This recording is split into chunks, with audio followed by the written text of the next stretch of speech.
আমাদের শাপলা ছাড়া অন্য কোনো অপশন নাই। পাটোয়ারি ভাই আপনার একটা প্রশ্ন ছিল। পাটোয়ারি ভাই আপনি যদি একটু বলে যেতেন একটা সেকেন্ড জাস্ট যে একটা সেকেন্ড বলেন আগে প্রশ্ন না এই মাইক্রোফোন ক্যামেরা আছে। আচ্ছা শুনেন প্রশ্ন পছন্দ হলে আসবে। যে কথাটা বললেন অপশন নাই এবং প্লিজ একটা প্রশ্ন লাস্ট প্রশ্ন পাটোয়ারি আপনি আপনি বলেন না ভাই আপনি মাইক্রোফোনের সামনে আসেন জাস্ট একটা প্রশ্ন প্লিজ আমার প্রশ্নটা আসেন একটা আসেন পাটোয়ারি ভাই আসেন আসেন বিষয় শাপলার প্রতীক না পেলে কি হবে যেটা বলেন একটা বিষয় আর আপনি সেই দাবির মধ্যে এখন আছেন কিনা ইসি পুনর্গঠন বিষয়ে প্ল্যান বি নাই।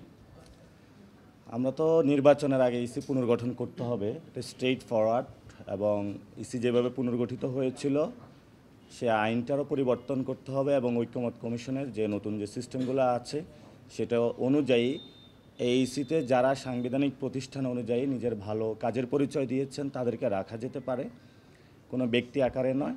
কিন্তু এইসি পুনর্গঠন করবে অনেকে তাদের ব্যক্তি জায়গা থেকে একটা দলীয় মুখপাত্র হিসাবে কাজ করছেন। 2 নম্বর জিনিস হলো আমাদের শাপলার কোনো বিকল্প অপশন নাই, কারণ লিগ্যাল ওয়েতে আমরা দেখেছি আইনগতভাবে শাপলা পেতে আমাদের কোনো বাধা নেই। যদি বাধা দেওয়া হয় সেটা আমরা রাজনৈতিকভাবে লড়াই করব। ধন্যবাদ।